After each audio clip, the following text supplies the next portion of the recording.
Di saat kegelapan meliputi seluruh langkahku,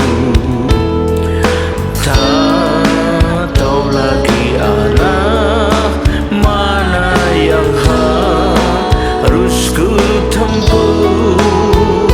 Cemas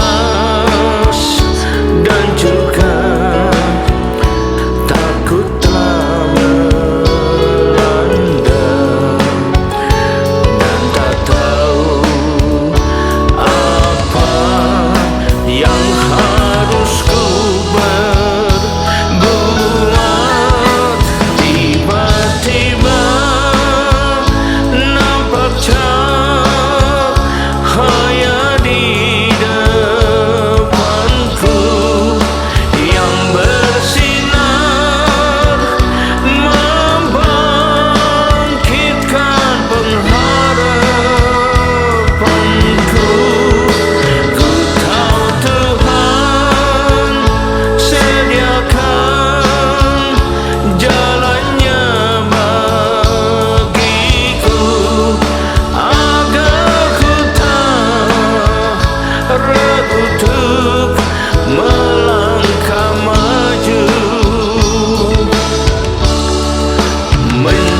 jiwamu mulai lemah, berserulah kepada Tuhan, Dia akan beri kekuatan.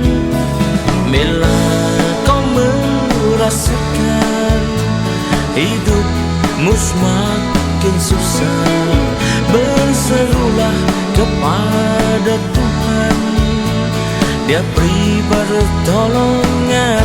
Dalam susah dan pencobaan, dunia serasa menekan, lari tanpa tujuan, tiada kelepasan. Bertelutlah di kaki Tuhan, Dia tak pernah tinggalkan.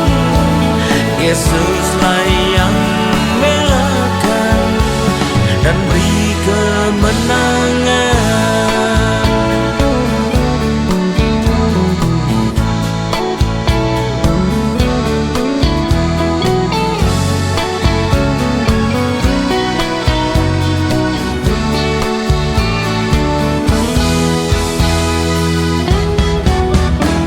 Bila kau merasakan jiwamu mulai lemah, berserulah kepada Tuhan, Dia akan beri kekuatan.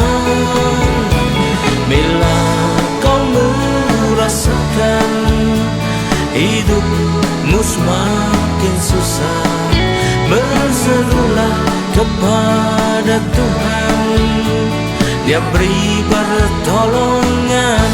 Dalam susah dan pencobaan, dunia serasa menekan, lari tanpa tujuan, tiada kelepasan. Bertelutlah di kaki Tuhan, Dia tak pernah tinggalkan. Yesuslah yang belakan dan beri kemenangan. Dalam susah dan pencobaan, dunia serasa menekan, lari tanpa tujuan, tiada kelepasan. Bertelutlah di kaki Tuhan, Dia tak pernah tinggalkan. Yesuslah yang belakan dan beri kemenangan. Yesuslah yang belakan dan beri kemenangan. Yesuslah yang belakan dan beri kemenangan.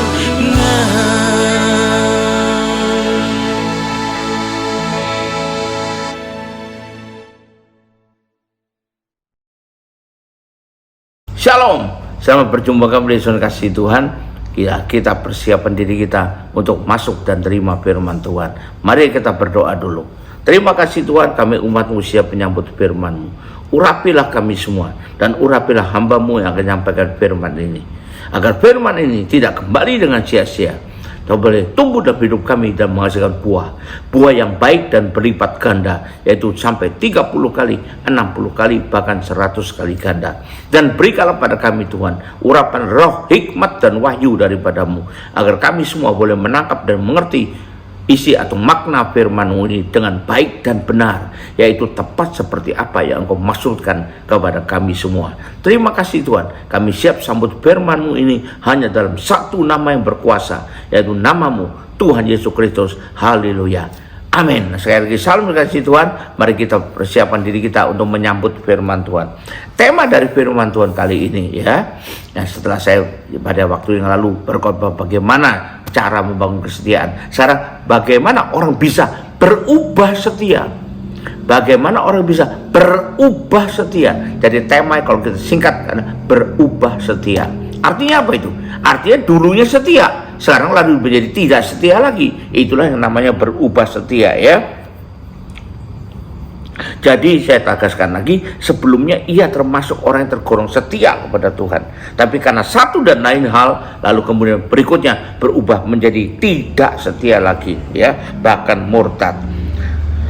Tidak sedikit orang, ya, tidak sedikit loh, kalau merasa terberkati, mengalami yang enak-enak, yang bagus-bagus, mengalami pertolongan Tuhan, mengalami kebaikan Tuhan, lalu dia hatinya bergembira, ya berkobar-kobar untuk membangun kesetiaan. Tapi ingat, hidup kita bukan cuma yang enak-enak aja.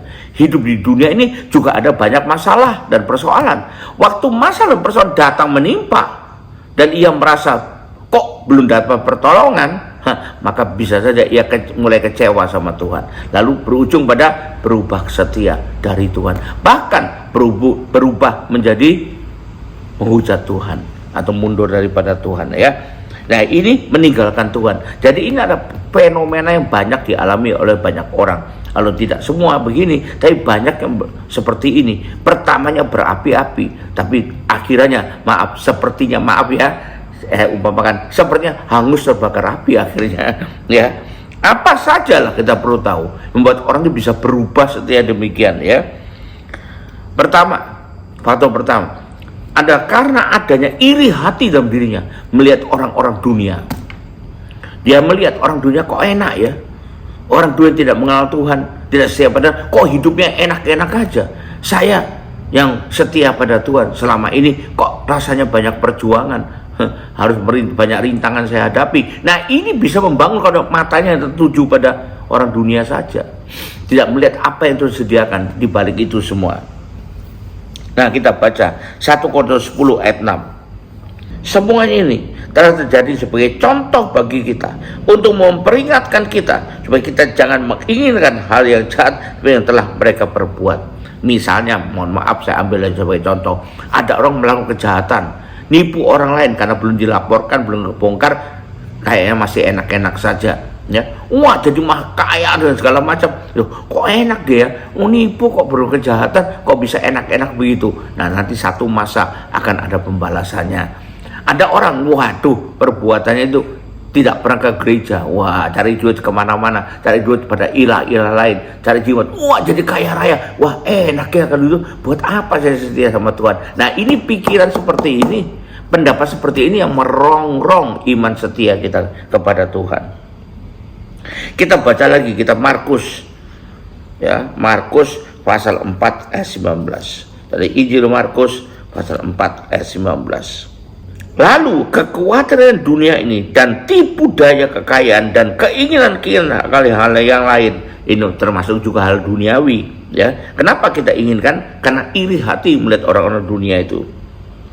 Masuklah menghimpit firman itu sehingga tidak berbuah lagi. Matilah dia. Kesetiaan kita juga termasuk bisa berubah menjadi tidak setia, karena hanya yang demikian itu. Mari kita baca lagi Roma 8 ayat 7. Sebab keinginan daging adalah perseteruan terhadap Allah, karena ia tidak takluk kepada hukum Allah. Hal ini memang tidak mungkin baginya. Keinginan daging apa? Ingin seperti apa yang ada pada orang-orang dunia. Nah, itu adalah keinginan daging kita. Tertarik pada hal-hal yang duniawi, tertarik pada apa yang dinikmati orang-orang duniawi yang tidak mengenal Tuhan, atau tidak mau sungguh-sungguh mengikuti Tuhan, atau orang dunia yang sungguh-sungguh tidak percaya kepada Tuhan. Lalu kelihatan enak, kita menginginkan, kita iri hati. Nah, itu berarti terjebak pada keinginan duniawi, ya. Dan ini hidup demikian itu tidak mungkin berkenan kepada Tuhan, ya. Itu perseteruan dengan Allah malah. Berikutnya kita baca Roma 13 ayat 14. Aku tahu dan yakin dalam Tuhan Yesus bahwa tidak ada sesuatu yang najis dalam dirinya sendiri. Hanya bagi orang yang beranggapan bahwa sesuatu adalah najis. Pasal 13, bukan pasal 14. Pasal 13 ayat 14, salah baca. Tapi kenakanlah Tuhan Yesus Kristus sebagai perlengkapan senjata terang, dan janganlah merawat tubuhmu untuk memuaskan keinginannya. Kalau kita iri hati pada orang-orang dunia, sebenarnya keinginan daging kita. Dan kalau kita masuk menuruti itu terus, berarti kita ingin memuaskan keinginan daging kita sendiri, ya. Baca lagi Galatia 5:24. Jadi kalau kita betul-betul mirip Kristus, itu semua sudah kita kalahkan, sudah kita tanggalkan, ya. Galatia 5 ayat 24. Barang siapa menjadi milik Kristus Yesus, ia telah menyalibkan daging dengan segala hawa nafsu dan keinginannya. Jadi kalau kita masih iri, berarti kita masih dikuasai hawa nafsu dan keinginan kedagingan kita. Nah, itu yang perlu kita salibkan. Artinya kita buat tidak berdaya terhadap diri kita, ya. Tidak baru kita lagi, tidak nyetir kita lagi. Berikutnya lagi, ya, kita baca di Yakobus 1 ayat 14. Tetapi tiap-tiap orang dicobai oleh keinginannya sendiri, karena ia diseret dan dipikat olehnya. Nah, ini dicobai oleh keinginan sendiri. Kalau iri hati punya keinginan seperti orang dunia, niru orang dunia, maka kita jatuh dalam pencobaan, ya. Terakhir untuk poin ini kita baca di Yudas ayat 19. Mereka adalah pemecah belah yang dikuasai hanya oleh keinginan-keinginan dunia ini, dan yang hidup tanpa Roh Kudus. Nah, ini dikuasai keinginan dunia. Kenapa? Iri hati terhadap orang-orang dunia, ya. Memanglah secara duniawi hidup orang dunia itu sepertinya lebih menyenangkan, lebih enak, tidak berat, tidak banyak kewajiban, tidak bisa nikmati hidup katanya. Tapi seperti perintah Tuhan, maka kita tuh harus mengikuti, menjauhi keinginan dunia seperti itu. Kalau iman kita tidak teguh, kita akan dengan mudah terpikat olehnya, sehingga kesetiaan kita kepada Tuhan bisa berubah, tergoyahkan, terubahkan di sini. Itu yang kita tahu. Jangan iri pada yang nampak saja. Misalnya kesuksesan orang dunia, kemakmuran orang-orang dunia, kebahagiaan orang-orang dunia, dan sebagainya. Jangan terpikat kepada itu, jangan iri pada hal itu, karena itu semua tidaklah bersifat kekal. Tapi yang Tuhan berikan, Tuhan sediakan kepada kita apabila kita tetap setia adalah yang terbaik, dan itu kekal adanya. So, jangan di situ, ya. Jangan meniru seperti itu, jangan iri terhadap itu semua. Itu yang pertama. Yang kedua, penyebabnya kenapa orang berubah setia? Karena dia tidak melekat kepada Tuhan. Tidak melekat pada Tuhan, maka gampang sekali lepasnya gitu, ya. Tidak melekat dia. Mari kita baca Yeremia 13 ayat 11. Sebab seperti ikat pinggang melekat pada pinggang seorang, demikianlah tadinya segenap kaum Israel dan segenap kaum Yehuda kulekatkan kepadaku, demikian firman Tuhan. Jangan salah, ya, perhatikan, demikianlah tadinya, berarti sekarang enggak, ya. Sebelumnya Om Yehuda dan Israel dilekatkan kepadaku, kata aja, melekat pada Tuhan, demikian firman Tuhan, supaya mereka itu, kenapa harus melekat? Supaya mereka menjadi umat, menjadi ternama, terpuji, dan terhormat bagiku. Tapi mereka itu tidak mau mendengar, alias sudah berubah setia. Kenapa? Karena tidak melekat, ya. Dengan jelas ayat berkata demikian. Nah, berikutnya kita baca lagi Mazmur 91 ayat 14. Sesungguhnya hatinya melekat kepadaku, maka aku akan meluputkannya, aku akan membentenginya, sebab ia mengenal namaku. Jadi dia tetap setia, sehingga kasih Tuhan, pertolongan Tuhan, perlindungan Tuhan ada pada dia. Kenapa? Karena dia melekat kepadaku. Jadi untuk bisa tidak berubah setia, sehingga akhirnya semua pertolongan dari Tuhan tidak lagi datang pada dirinya, maka kita harus melekat kepada Tuhan, ya. Berikutnya kita baca Mazmur 63 ayat 9. Jiwaku melekat kepadamu, kata Mazmur Daud ini, ya. Daud melekat kepada Tuhan, ya. Tangan kananmu menopang aku. Ini akibatnya, ada sebab, ada akibat. Kalau kita melekat kepada Tuhan, maka tangan Tuhan akan selalu menopang kita. Dan karena kita selalu disertai oleh Tuhan dengan baik, maka kita juga, kesetiaan kita akan bisa lebih mudah terpelihara dengan baik. Nah, kita perlu tahu. Dan terakhir untuk poin ini, kita baca lagi, ya, surat Yakobus 4 ayat 8. Mendekatlah kepada Allah, dan ia akan mendekat kepadamu. Tahirkanlah tanganmu, hai orang-orang berdosa, dan sucikanlah hatimu, hai kamu yang mendua hati. Kalau sudah mendua hati, berarti sudah tidak setia lagi, berubah setianya. Kita harus tahirkan tangan kita itu. Mendekat kepada Allah berarti kita melekat pada Tuhan, dan maka dia akan melekat juga pada kita. Jadi kita perlu sekali untuk memelihara kesetiaan kita kepadanya, ya. Ini yang harus dilakukan. Karena bila seorang dekat kepada pihak yang lain, biasanya maka juga akan terjadi karakter teladan dari orang yang dekat padanya itu akan berpindah, akan merubah dia, akan mempengaruhi dirinya, sehingga akhirnya dia akan bisa jadi seperti orang dekat itu, ya, dekat kepada dia. Zaman dulu kan orang sering berkata, Katanya kalau orang sudah lama menikah, mukanya istrinya bisa berubah, makin lama makin mirip dengan suaminya, katanya dongeng gitu ya. Tapi itu menunjukkan aja bahwa orang dekat maka dia akan seperti apa yang dekat pada dia itu, apa yang dia dekati, apa yang hidupnya dekat pada orang yang bersangkutan. Jadi kita perlu tahu, makin dekat kita kepada Allah, makin melekat kita kepada Allah, kita makin lama makin bisa meneladani Tuhan itu sendiri ada terlihat dalam hidup kita. Jadi melekat di sini yang bahasa sekarang dikatakan dengan intim dengan Tuhan, yaitu arti melekat dengan Tuhan, intim dengan Tuhan.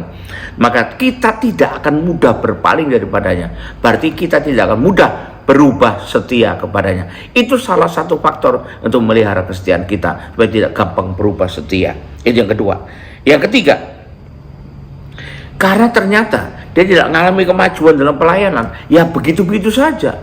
Pokoknya saya sudah Kristen, pokoknya saya sudah percaya Tuhan, pokoknya nama saya sudah tertulis ada di kitab di satu kartu keluarga atau apa agama Kristen, selesai sudah. Pokoknya minggu saya gereja. Nah itu kalau seperti itu seperti kurang peduli, tidak mau maju, mau meningkat terus.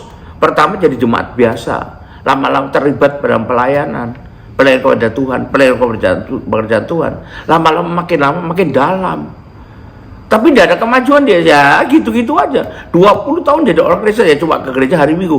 Bahkan lebih celaka lagi, ada orang yang kata Kristen pergi gereja setahun cuma 2 kali. Kapan? Natal dan Paskah. Nah ini harus kita perhatikan. Kalau seperti susah sekali, tidak ada kemajuan dalam dirinya. Paling kemarin dia cuma menunjukkan kalung salib di lehernya, itu aja.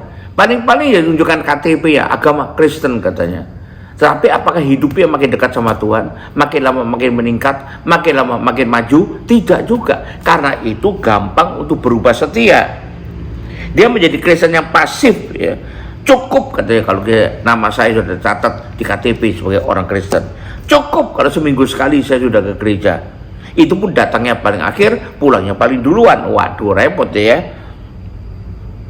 Tanpa mau maju kehidupan rohaninya dan mulai melayani lebih baik lagi sehingga lebih melekat kepada Yesus.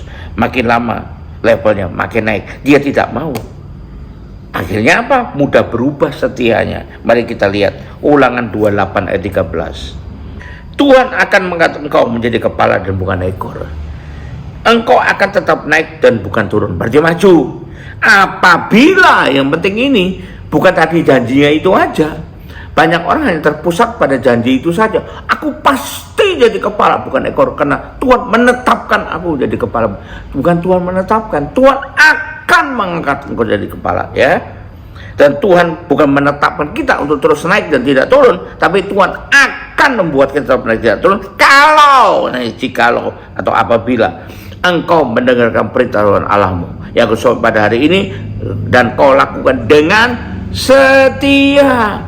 Kalau berubah setia tidak bisa, atau sebaliknya karena tidak pernah mau naik jadi turun terus, berarti kita itu akan menjadi tidak setia. Harus tahu bahwa janji Tuhan itu ada syaratnya yang harus kita penuhi dulu, baru kita mendapatkan. Jangan cuma lihat janjinya aja, aku pasti mendapatkan ini, Tuhan berjanji aku ditetapkan sebagai kepala bukan ekor. Tuhan tidak menetapkan kamu jadi kepala bukan ekor, tapi Tuhan akan membuat kamu jadi kepala dan bukan ekor. Tuhan bukan menetapkan kamu jadi akan naik terus dan tidak akan turun, tapi Tuhan akan membuat kamu naik terus dan tidak akan turun sepanjang apabila kamu mau mendengarkan suara Tuhan, mau mendengarkan perintah Tuhan dan melakukannya dengan setia. Jadi begitu enggak, itu yang semua persyaratan tadi itu, semua janji itu tidak kita alami, maka seringkali kita berubah setia. Nah ini kita harus perhatikan dengan baik ya. Jadi jangan jadi Kristen pasif saja ya. Makin lama harusnya kita makin naik. Jadi kalau siapa namanya orang, misalnya si Tony, misalnya ya, si Tony 10 tahun yang lalu dengan si Tony 10 tahun yang sekarang, nah itu harusnya beda. Makin berbeda, makin jauh dengan dunia, makin dekat dengan Tuhan. Nah mestinya begitu. Makanya kita bisa melihara, si Tony bisa melihara kesetiaannya, walaupun itu bukan sebab akibat ya, yang mana dulu. Berikutnya kita lihat 1 Timotius 4 ayat 15. Perhatikanlah semuanya itu, hiduplah di dalamnya supaya kemajuanmu nyata kepada semua orang.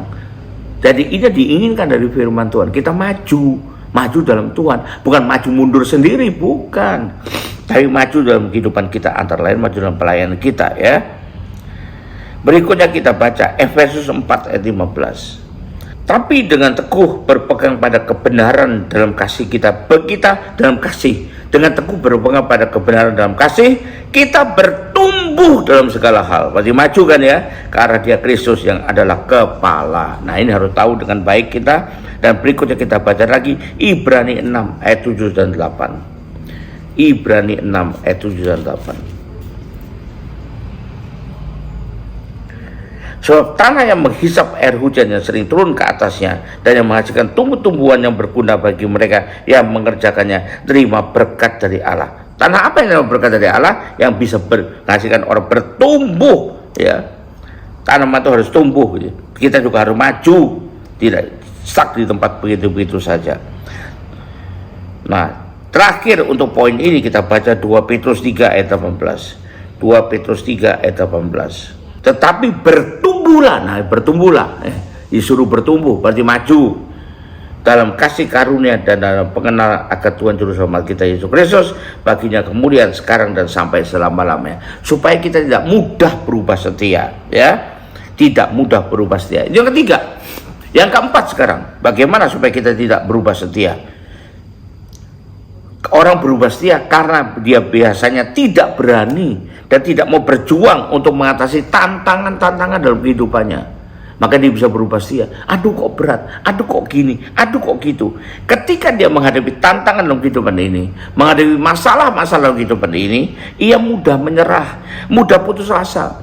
Walaupun sebenarnya dalam tiap tantangan ada rencana Allah yang menghasilkan yang terbaik bagi dia sebenarnya, tapi karena dia tidak mau menempuhnya, mau enak-enak saja, mau kasarnya leha-leha saja dia, akibatnya dia mudah menyerah, mudah dikalahkan oleh masalah, mudah dikalahkan oleh tantangan itu. Akibatnya dia tidak bisa berubah setia.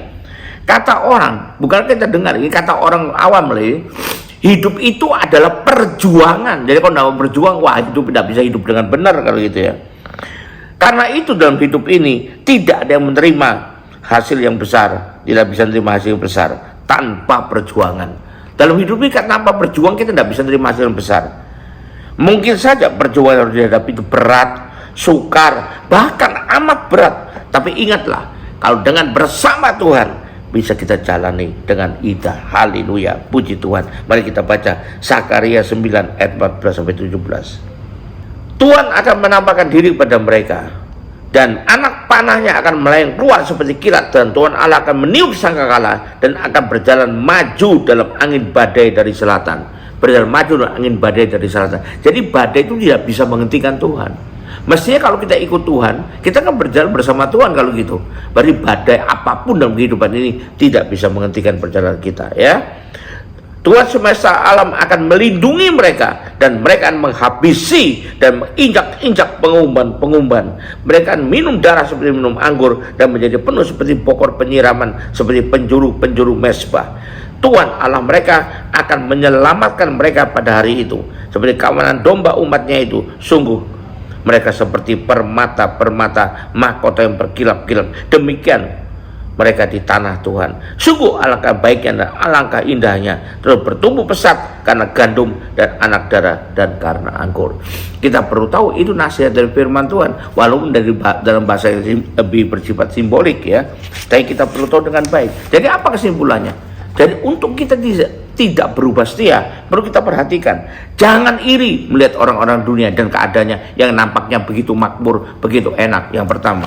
Yang kedua, kita harus melekat kepada Tuhan. Jangan kita menjauh dari Tuhan, supaya tidak mudah berubah setia. Yang ketiga, kita harus maju dalam hidup kita mengiring Kristus.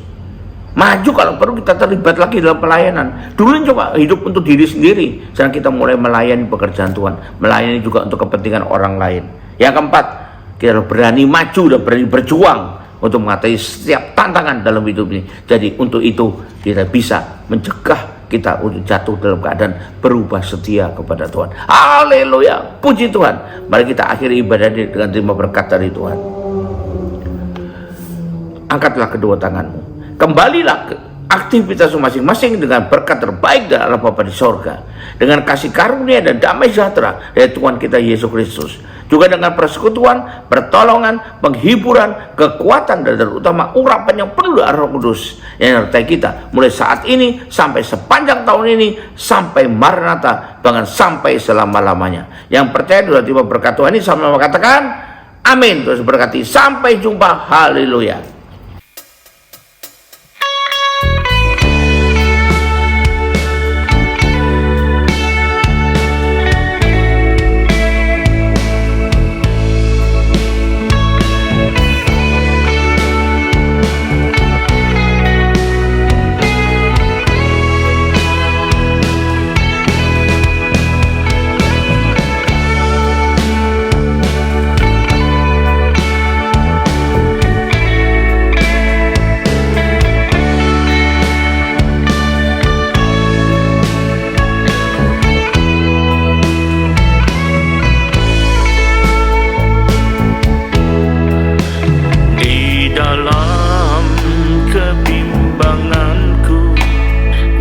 Tengah